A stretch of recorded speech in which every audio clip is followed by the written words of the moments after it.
We're back in the gym again. This is episode number 2 of The Body and the Brain with me, my boy Cheyenne. What's up? Today we're training back, and we're gonna throw a little sprinkle of some functional movements. We're gonna give some explanations as far as why we're doing some of the things we're doing, when you start to see some different stuff when it comes to tempos and sets and drop sets and all this this jargon. So we're gonna break down everything. We're gonna see the full workout from start to finish. So let's have a good time, let's train hard, let's get it.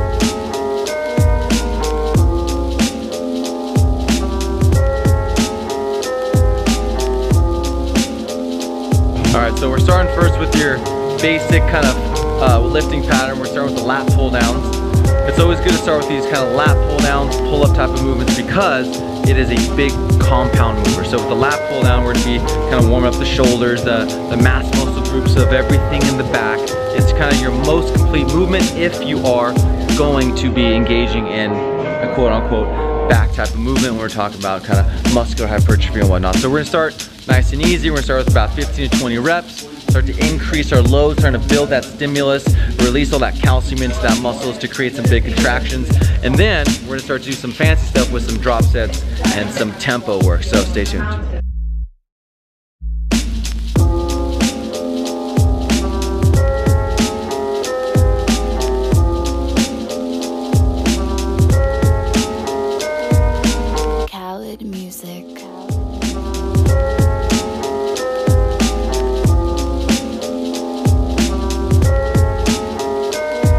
So now we got ourselves warmed up a little bit. We did a couple sets building up in our resistance. So now we're trying to create that big peak signal.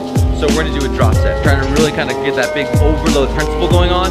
And you wanna hit that early on in the workout to create the biggest peak possible that you can to really get your nervous system turned on. Now we're at our heaviest weight. I think we're at, what?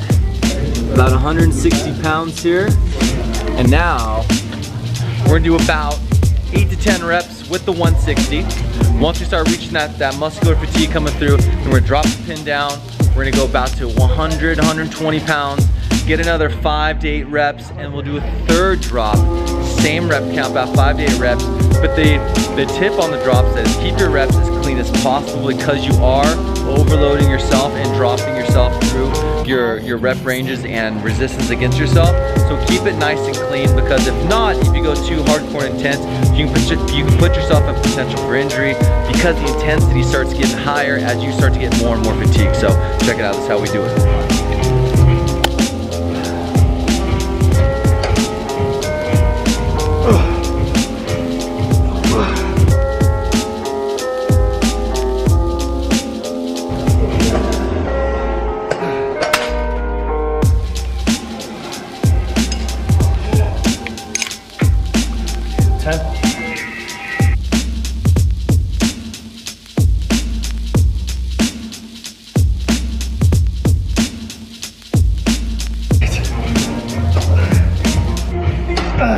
One more.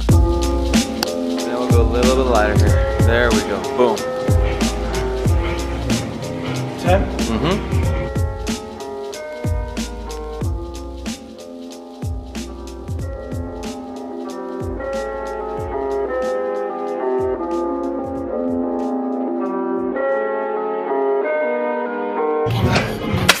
Nice. Okay guys, so now that we got done with that big drop set, we got a lot of fatigue rolling, we got that peak stimulus hit, we put on the close grip, the close grip lat pull down through here, or neutral grip, however you want to call it. And now we're gonna do tempo work. And the tempo is gonna be, we're gonna do 10 repetitions, we're gonna pull down explosively, we're gonna hold for 2 seconds, and then eccentrically load ourselves to full stretch on the lat pull, or as far as on the eccentric motion of the lat pull down. So explosive down, hold for 2, slowly bring yourself into full stretch. Nice. So all the way, 2-second hold. Boom, boom, slow, all the way, all the way, all the way, all the way, good. And then quick down, boom. Excellent. 3.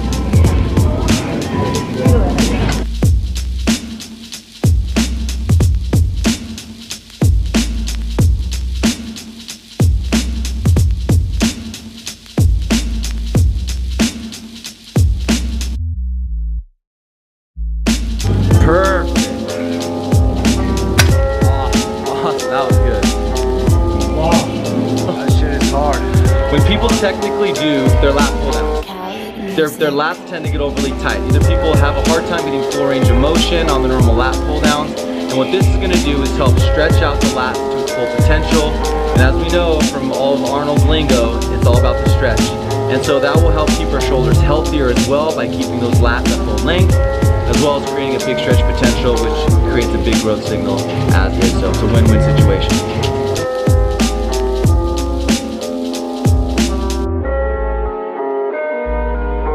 Cool, so we got one set down, 2 more to go. It's gonna get heavier and heavier. Good, full stretch, baby.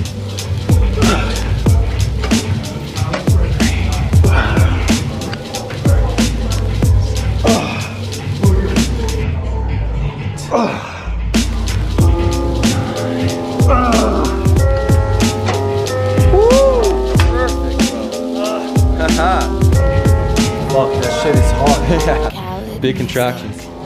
All right, you guys, so we got all of our pull down movements completed. And the biggest thing that people tend to make a general mistake on when it comes to their back day, don't turn it into a lat day. Meaning, everyone always does all these pulls as far as lat pull downs, pull ups, close grip pull downs, pullovers, etc. And they tend to forget about the idea of diversifying the ranges of your pulls. Are you pulling downwards, upwards, across, horizontally, etc. So now we're gonna move into a bent over row. We're gonna superset ourselves with, and we're gonna superset ourselves with a couple of face pulls coming from the cables.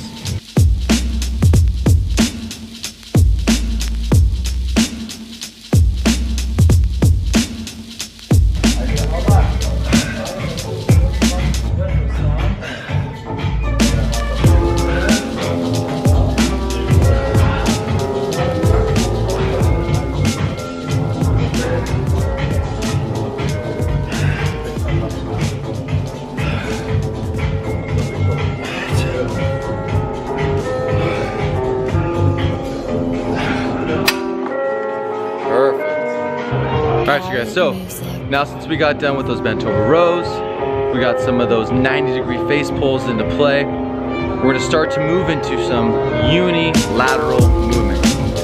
And this is another flaw in a lot of people's training programs because they will always do things bilaterally. That means 2 hands grasping onto something. If it's going to be on a machine, on a barbell, on a cable machine. So now we're going to go into our single arm dumbbell rows, and we're going to superset that with some isolation in between the shoulder blades with some cable back flies. And this is going to help now kind of shift our focus, getting that unilateral movement in to create some balance and symmetry in our main movers. And then we're going to isolate those rhomboids, which are usually hard to target sometimes on a lot of your standard rowing exercises. So it's always good to throw some sort of isolation movement, especially through the middle back muscles that tend to get overlooked sometimes on some heavy loads where those shoulder blades cannot completely contract, so that scapular retraction can't be at play. So very, very important for shoulder health and increasing function and strength of that back, so check it out. All right, so what we got going on now is we're gonna go right back to that same tempo that we did on the close grip lat pull down, where we're gonna work on that big contraction, that eccentric drive on the way down to create a lot of tension, and especially now that we're isolating a little bit more on this unilateral movement, we can now achieve good balance and make sure that both of our left and right side, our dominant side and whatnot, are balancing each other out with the proper stimulus. So after we get done with our single arm dumbbell rows, we're gonna go, and like I said before, we're gonna isolate those rhomboids and work on some of those big back flies. Work the shoulder blade. Bam. Good.